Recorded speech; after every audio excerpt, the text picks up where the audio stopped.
Today in Bengal, we see the beginning of an end. The arrest of the prime accused in the Sandeshkhali incidents is an eye-opener for everyone.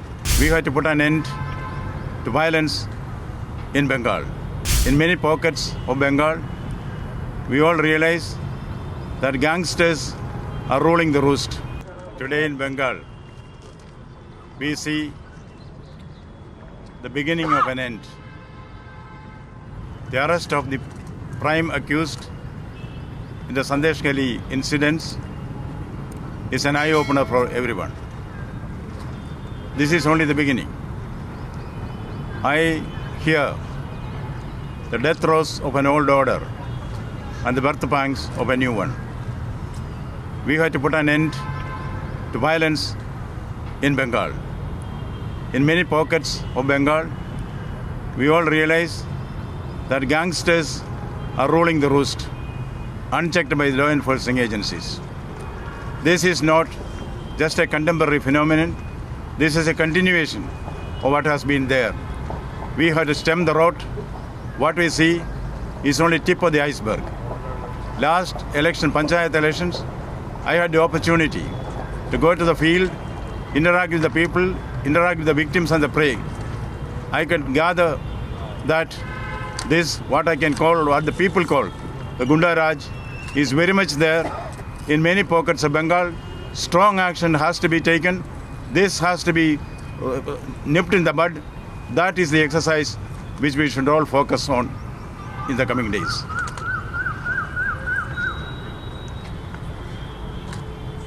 Sir, don't you think it's too late because more than 50 days had been crossed and today he has been arrested where so much violence has taken place? See,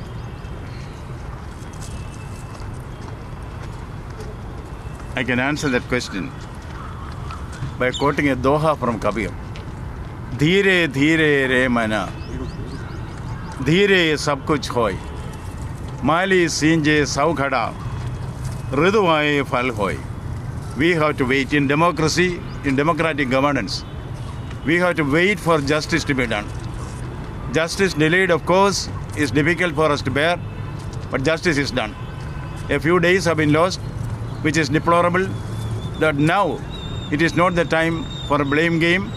If any lapses have taken place from government or any other authorities, we have still time to look into that, dissect it, and come at our own decision. Now what is required is a concerted action to see that this kind of things do not happen in future. Action has to be taken against a particular culprit who has been apprehended, and also others who are in the offing. They should be brought out. Action should be taken. This is a requirement for peace and harmony in society. People of Bengal deserve to live in peace. That has been denied to them. That should not be the case. That is where action has to be taken.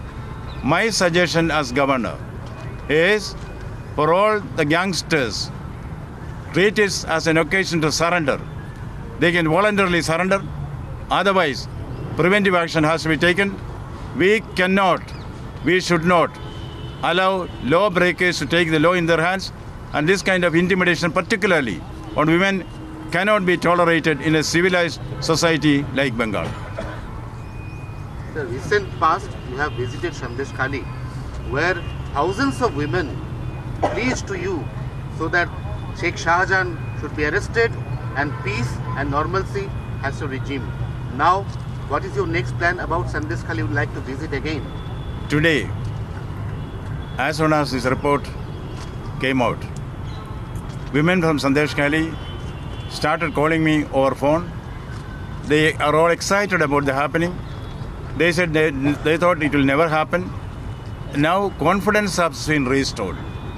The inner strength of the women have been rekindled. That is why they are willing to resist, and they are succeeding in the resistance. Now the civil society, the government, all the stakeholders, political parties, silent majority, media, all should stand together to see that such incidents do not take place in society. What the women of Sandeshkhali wanted was peace with honor, but our honor was in pieces. That has been restored.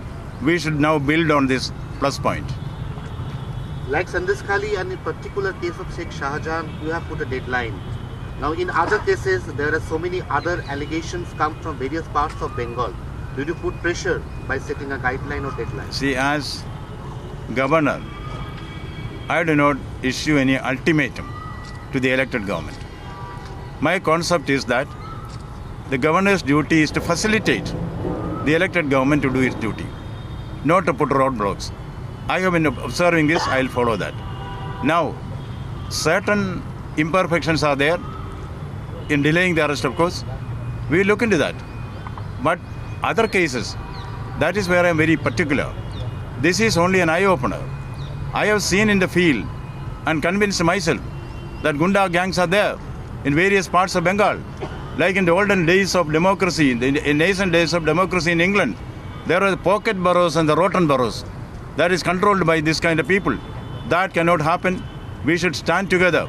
That is why I said, as a first step, all the gang leaders can be given an opportunity to surrender voluntarily. If not, the law has to come heavily on them. That is the action plan. This is only a beginning. Now the race is going to be run. That is what we should be prepared for.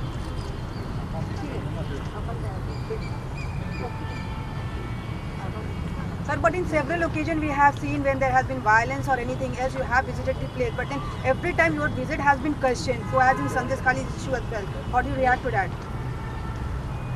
I thank those who question me. That will also encourage me for introspection. Because nobody is perfect. We all make mistakes. It is very good that you feel there is an eye on you. So I welcome such question. Criticism is always good because it enables you for self-criticism. And the critics hold a mirror before you. I thank them very much. I expect and welcome more questions.